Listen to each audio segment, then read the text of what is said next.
Now we're going to section 10.4, which is all about logarithms and log properties. So let's start. We mentioned that log means if the log of a base b equals c, that means b to the c power equals a. That's just what it means. So, for example, the log of 125 base 5, that means 5 raised to what power gives you 125, and the answer is 3. That is what log equals. Now, therefore, log has certain properties. Let's see what some of them are. Well, the log of 1 base b is always going to equal 0, no matter what the base is, because by definition, b to the 0 power equals 1. That's why the log graph always goes to the point 1 comma 0, because b to the 0 always equals 1, so the log of 1, no matter what the base is always going to equal 0. Further, log of b base b equals 1. That's also just kind of like duh, because b to the first power equals b. So by definition, log of b base, what is log of 5 base 5, log of 10 base 10, log of 1,000 base 1,000. Doesn't matter.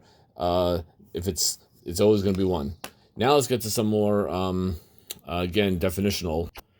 B to the log b of x, b to the log of x base b, or the log base b of b to the x, both of these are equal to x, and that's really called that's inverse. That's because logs and exponents are inverses of each other, so the log and the exponent kind of cancel each other out in both of these examples, and that's what we call inverse. Inverse, by the way, is how a poet speaks. You get it? Poet speaks in verse.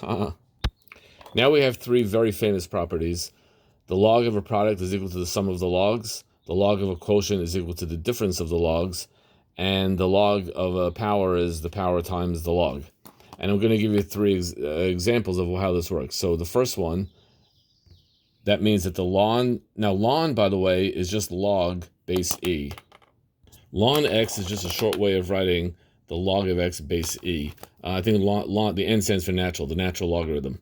Anyway, if you look at a calculator of ln 2, you get 0.6931. If you look up ln 3 on a calculator, you get 1.0986. If you add them up, you get 1.797, which if you look at a calculator at ln 6, that is what ln 6 is.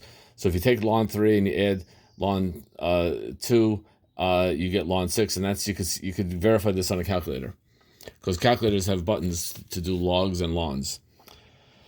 Next, the log m over r, the quotient. So 35 divided by 7 is equal to 5. That means the log of 35 minus the log of 7 is equal to the log of 5, and these numbers all work out. The only thing is I didn't write a base here. I just, usually with a log, you always have a little b down there, a little base. Here there is no base. Well, the rule is like this. If there's no base, that means by default, the base is 10. No base means base 10. The reason is because it's so common to use base 10, we just don't bother. So if we don't write it, so the default is that it's base 10. That's why, in fact, base 10 is called a common logarithm, because that's commonly what we use. Next example, the power. The log base b of a to the n equals n log b log a. So if we have the ln of 2 to the third power, well, 2 to the third is 8. If you look up ln 8 on a calculator, you get 2.0794. Ln 2 on a calculator is 0.6931. You multiply that times 3. So 0.6931 times 3 gives you the 2.0795. Now, if you notice, it's going to be off slightly, because if you multiply this by 3, you would get a 3 as the last digit there, not a 4. And the reason for that is because really ln is not just 4 digits; it's really an infinite amount of digits. So if you would so this is just like a cutoff, rounded to nearest. Sometimes when you round things, you get slight discrepancies. That's what rounding is all about. To give you an approximate answer, not the exact precise answer. Let's look at an example of this. Suppose we want to looking at the log of base 4 of 2 to the x to the third y squared. What I want to do is I want to use the log properties to expand this logarithm into its smaller components. Well, by definition, using the first property, this is equal to log base 4 of 2 plus log base 4 of x to the third plus log base 4 of y squared. By the way, when I write x to the third, I really mean x to the third. I don't mean the whole log is being raised to the third power. I just mean x is being raised to the third power. Here I wrote y squared, and I mean the same thing. I didn't bother writing the parentheses, but that's what I mean. Well, anyway, we have a couple of rules here. First of all, 4 raised to what power gives you 2? Well, the square root of 4 is 2, so this is really just becomes a half.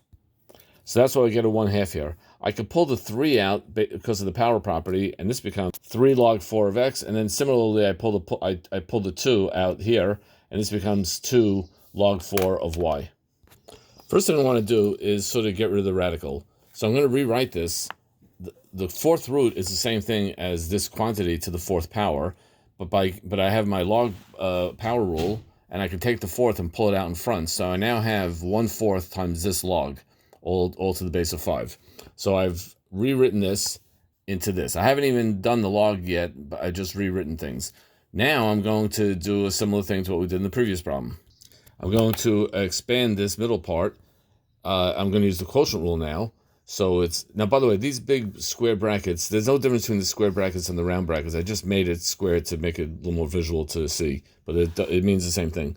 Anyway, it's the log of the top minus the log of the bottom of that big fraction. And now I can expand these guys using power rules and product rules and so forth. So this becomes 3 log x base 5. This becomes, now that minus stays here, and everything here stays in a big parentheses. So I have log 5 of 3, 2 log 5 of y, because this 2 came from the y squared, and the log of z base 5. And the only thing I'm going to do, the only thing left to do now is I'm just going to distribute out the negative, because I don't want to have so many parentheses in my answer. And here's my final answer. 1/4 times 3 log of x base 5 minus log of 3 base 5 minus 2 log of y base 5 minus log of z base 5. One thing I want to point out, a difference between this problem and the previous problem, is that I have this expression here in my answer, log of 3 base 5, whereas in this previous problem, when I had the log of 2 base 4, just 2 plain numbers, I was able to make that into 1/2, reduce that nicely. But that was lucky, because 2 is a power of 4, it's 4 to the 1/2 power. Since 3 is not a nice power of 5, I just leave it as is. And anyway, that is my final answer. Yay! Here's the whole problem with all the steps. Yay!